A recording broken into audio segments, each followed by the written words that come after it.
You ever wake up one day and realize you're stuck in a loop?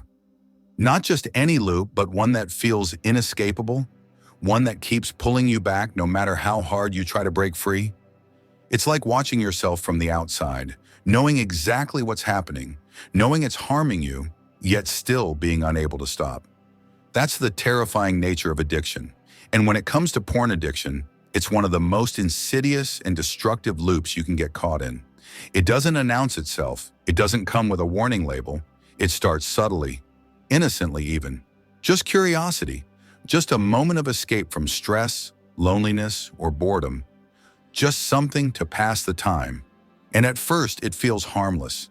It doesn't seem like something that could take over your mind, your emotions, your relationships, your very sense of self. But addiction is never obvious at the beginning.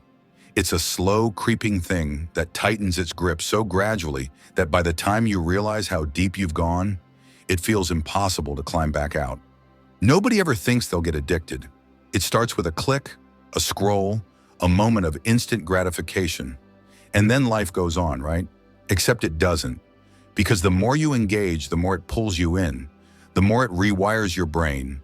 The cravings grow stronger, but the satisfaction grows weaker. The content that once gave you a rush starts to lose its edge. So you seek out more, something new, something more intense.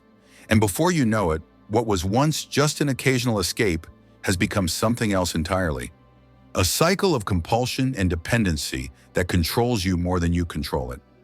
At first, you convince yourself that you're still in control. You watch because you want to. It's just entertainment, just a habit, just a way to relieve stress. Nothing excessive, nothing dangerous. But addiction doesn't come with a flashing red light to let you know when you've crossed the line. It doesn't tap you on the shoulder and say, "Hey, just so you know, this is about to hijack your emotions, strip away your confidence, destroy your ability to form deep connections, and rewire your brain chemistry in ways that will take years to undo." It just keeps pulling you in, one step at a time, until suddenly it's not just something you do, it's something you can't stop doing. Your brain starts to change. The rush of dopamine you used to get, it fades. So you go deeper. You seek out more extreme content, spend more time searching for that high. And slowly, without realizing it, the lines between fantasy and reality begin to blur. Real relationships start to feel dull, real intimacy starts to feel awkward, and life itself seems less fulfilling.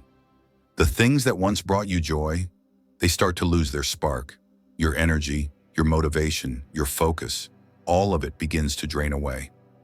That fire inside you, the one that made you feel truly alive, it dims, replaced by a constant, gnawing emptiness. And then comes the shame, the guilt, the frustration of knowing that you should stop, that you want to stop, but still finding yourself trapped. You tell yourself you'll quit.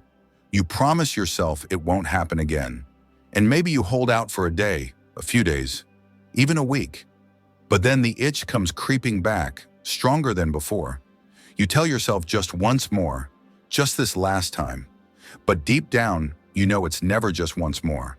And every time you fall back into the cycle, the self-loathing grows. You start believing the worst things about yourself. That you're weak, that you'll never change, that you'll always be stuck like this. And that voice in your head, the one telling you to just accept it, to stop fighting, to give in, it gets louder and louder until you almost believe it. And this is the most dangerous stage of all, the point where you stop seeing it as a habit and start seeing it as part of who you are. When you no longer question it, no longer resist it, when you surrender to the idea that this is just life now.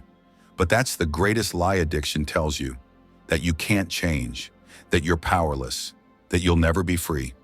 But here's the truth they don't tell you. Addiction doesn't own you. It's not your identity. It's not a life sentence. It's just a cycle. A bad one, yes, but a cycle all the same. And cycles can be broken.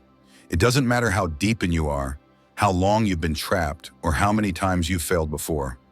Recovery is real. Healing is real. And breaking free? It's possible. It happens every single day to people who once thought they were too far gone. And it can happen for you too. But it starts with a decision A moment of clarity where you look at the reality of what this habit is doing to you and say, no more. Not one more click, not one more relapse, not one more day of letting this thing control you. It won't be easy. The cravings will hit. The withdrawal will be real.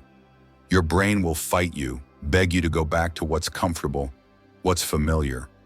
But every time you say no, every time you resist, you're taking back control. You're rewiring yourself for something better. And the longer you go, the clearer everything becomes. Your mind sharpens, your energy returns, your confidence builds. That numbness, it fades. And soon you're not just surviving, you're thriving. You start to feel alive again in a way you never thought possible. This fight isn't about willpower alone. It's about reclaiming your mind, your emotions, your future.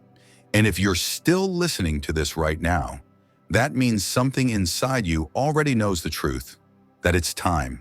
Time to break free. Time to take your life back. No more excuses, no more delays.